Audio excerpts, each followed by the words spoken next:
Hello, people. How are you doing? I hope you are fine. I hope you are okay. Eu espero que vocês estejam bem, que estejam se cuidando, tá bom?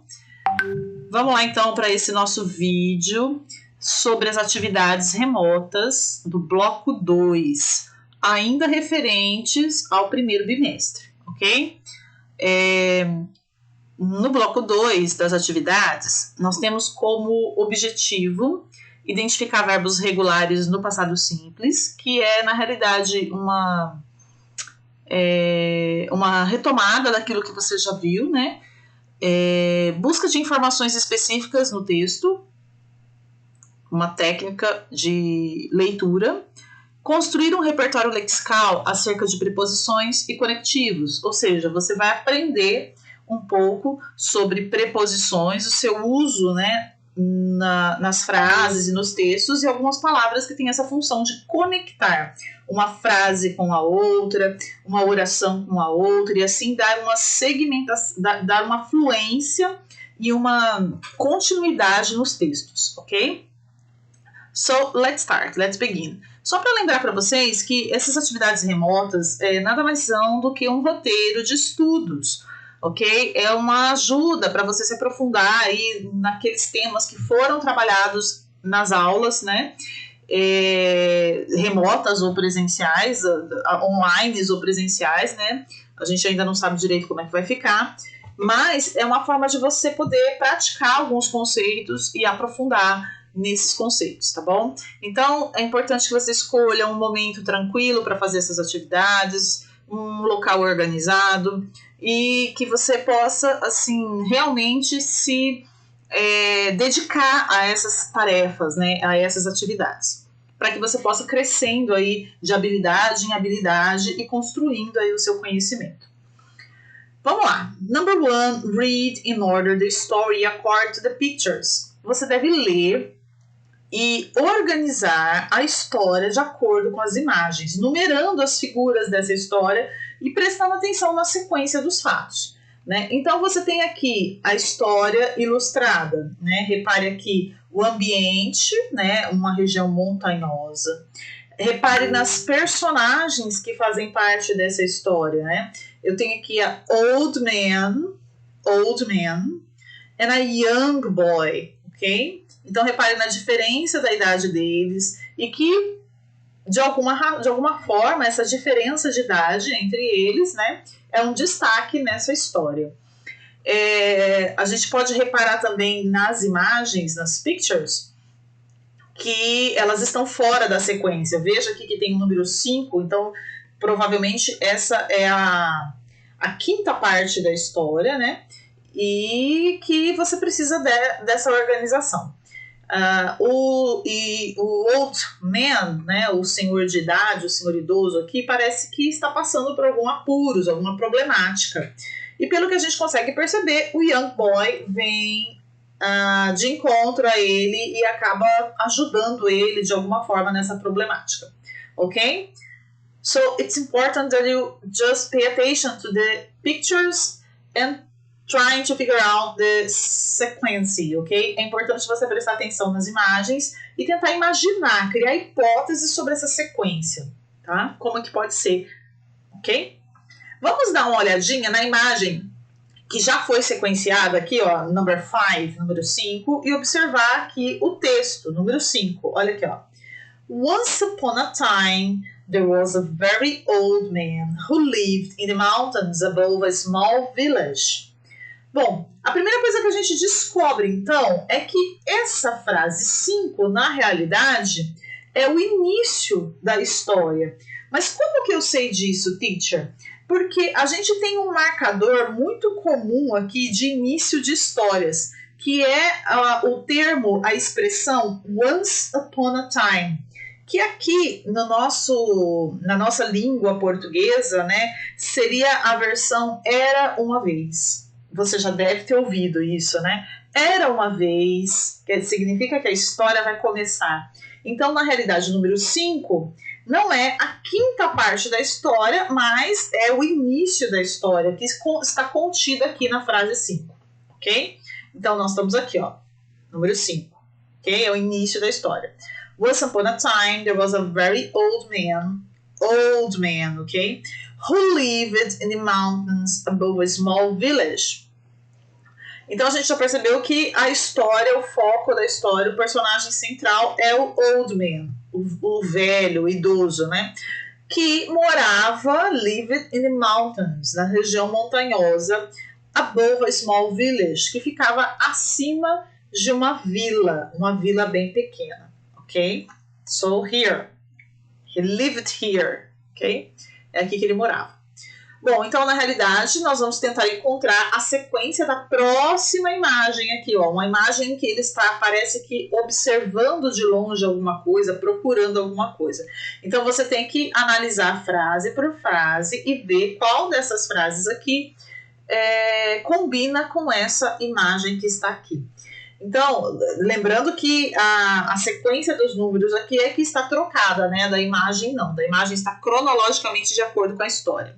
Né? Ou seja, esse é o começo da história, né? E a sequência termina aqui com esse rapaz segurando, parece que um saquinho de alguma coisa, de moeda, parece, né?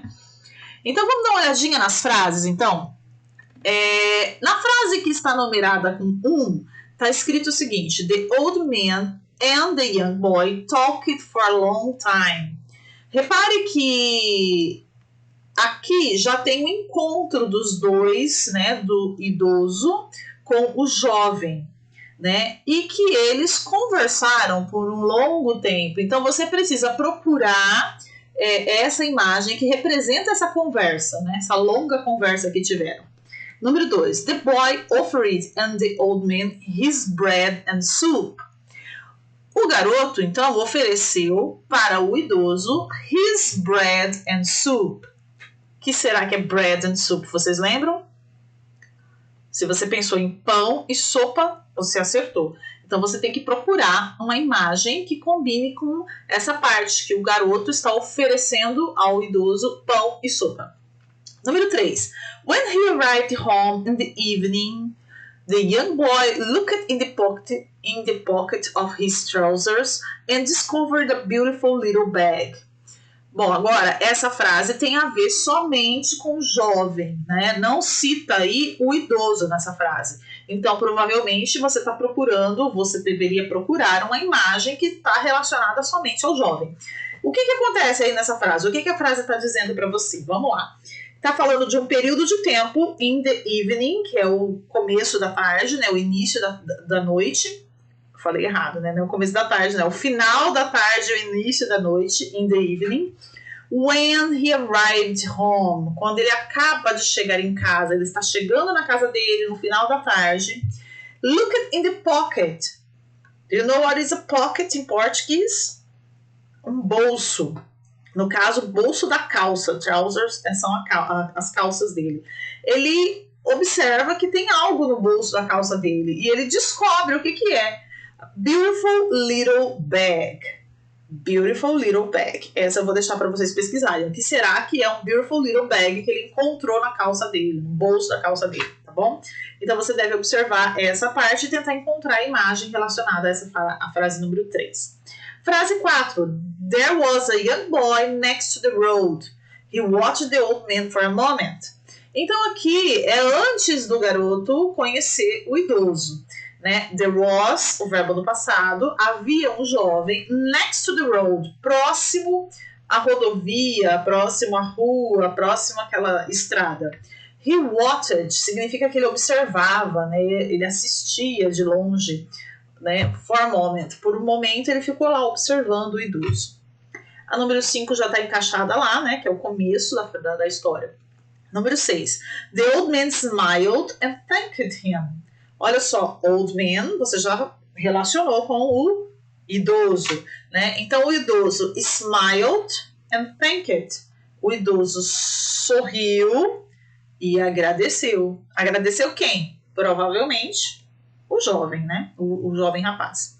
Repare dos verbos no passado. Olha aqui, ó. Terminação ed, smiled, thanked.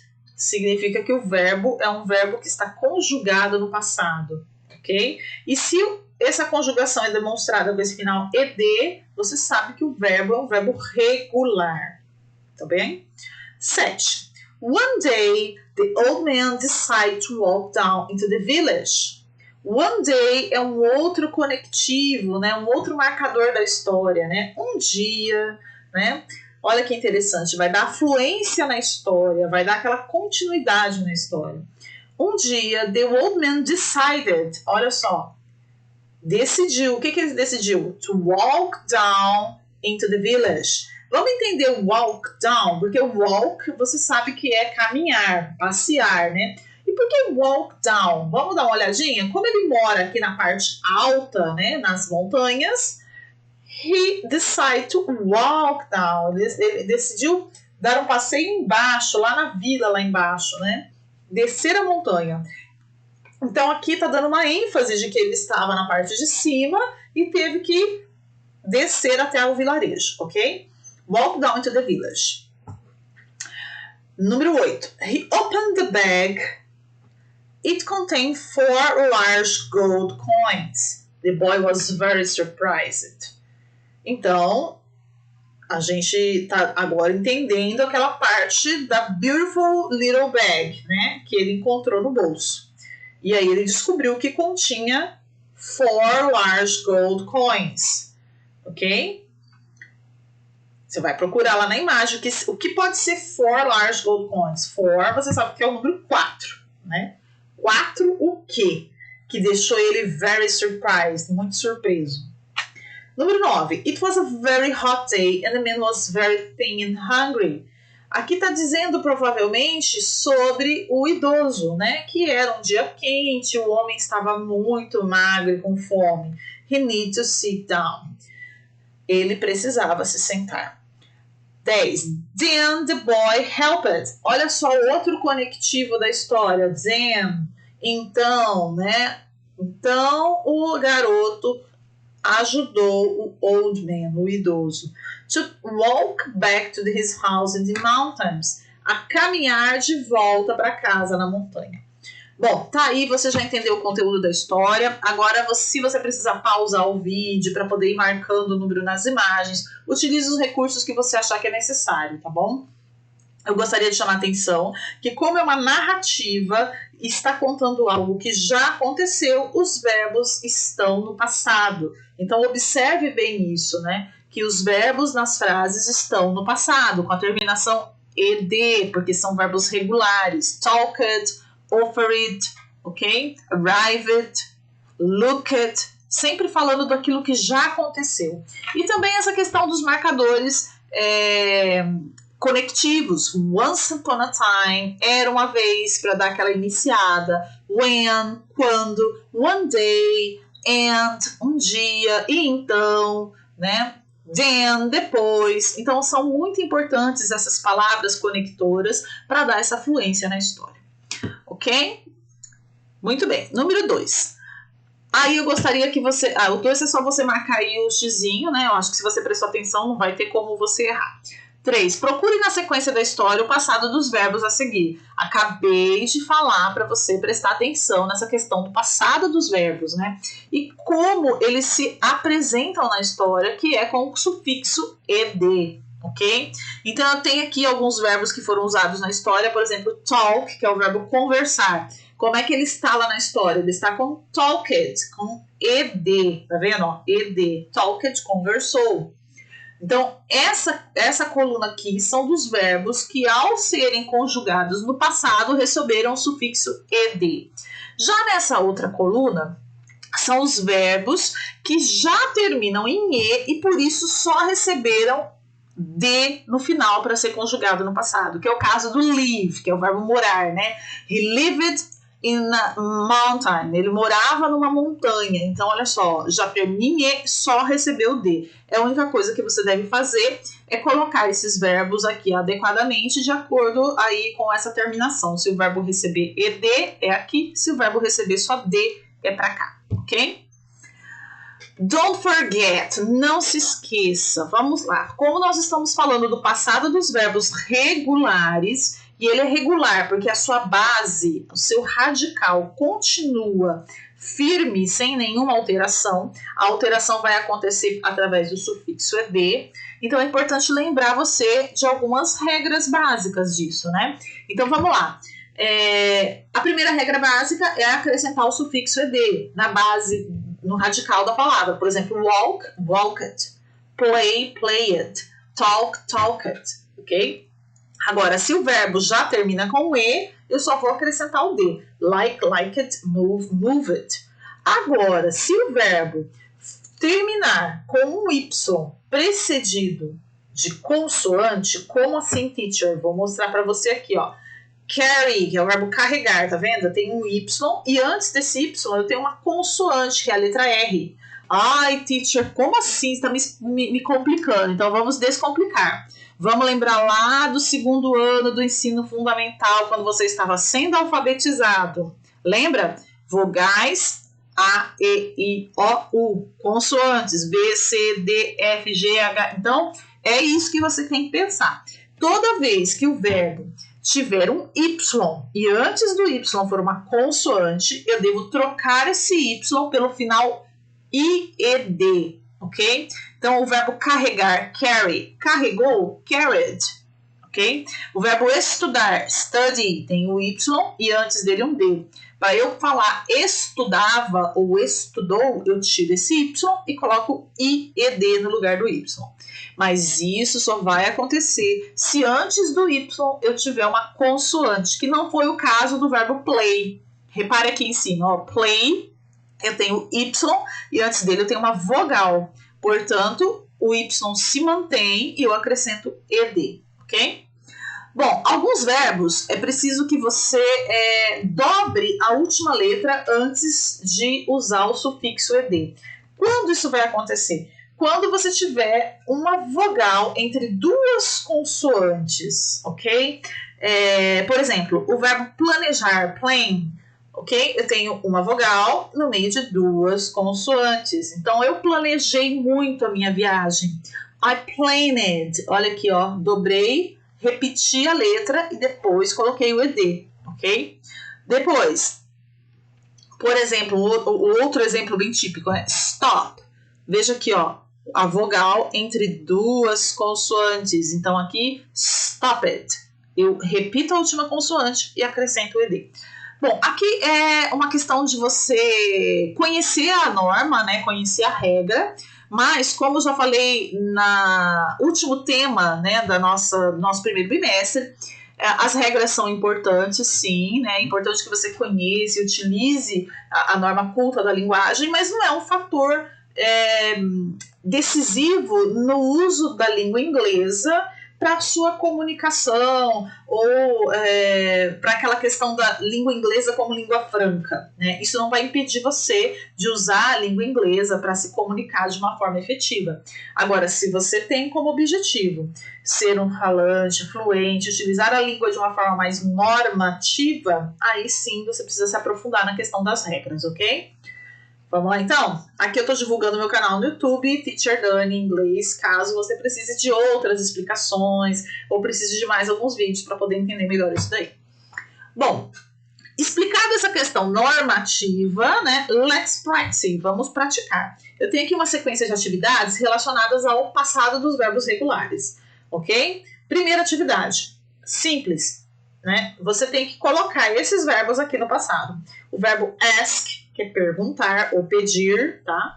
Walk, caminhar. Climb é subir, subir no sentido de escalar, tá? Escalar uma árvore, escalar uma montanha. O verbo play, né? Você já sabe, pode ser jogar, brincar, várias outras traduções. Jump é o verbo pular. Bake é o verbo assar. Watch, assistir. Brush, escovar. Look, olhar. Cuidado que você deve observar as normas, verbos que já terminam em E, verbos que eu tenho uma vogal entre duas consoantes, então você vai observando tudo isso aí, ok? E escreva a forma dele inteira aqui na frente com o sufixo ED. Bom, eu tenho aqui agora algumas dicas que você deve aplicar esses verbos aqui em cima no passado para completar as frases aqui. E essas frases estão relacionadas a essas imagens que estão aqui, ok? Então, Qual é a relação das frases com a cruzadinha? Simples. Aqui eu tenho do number 1, 3, 4, 5, 8, 1, 3, 4, 5 e 8. São as frases relacionadas às palavras que estão across, que estão na horizontal. E aqui, embaixo, 2, 3, 6, 7, as frases que estão down, tá vendo? Que estão na vertical. Esses verbos que serão usados aqui no passado são os mesmos verbos que você vai usar aqui para completar a cruzadinha. Let's see some models, some example. Só um minutinho. Vamos abrir aqui para você ver. Por exemplo, vamos procurar aqui o passado do verbo ask, asked. Será que vai aparecer aqui? Vamos lá, vamos tentar. Isso, asked. Bom, agora eu tenho que encaixar esse verbo no passado em uma dessas frases que estão aqui. Bom, ask pode ser perguntar, como eu disse, ou pode ser pedir. Bom, vamos trabalhar com o primeiro significado, que é o significado de perguntar. Será que eu tenho alguma frase aqui, across, 1, 3, 4, 5 ou 8, que tem relação com pergunta? Vamos observar? A primeira frase, a segunda fala sobre escola, a terceira sobre alguma coisa no período da manhã, que eu faço com o cabelo. A 5, tallest mountain, uma montanha muito alta. A 6, teacher, professor, question, pergunta. Opa, professor e pergunta. Eu fiz uma pergunta para o meu professor. I asked. Então, aqui eu devo, então, completar com o verbo asked. Bem aqui. Tá?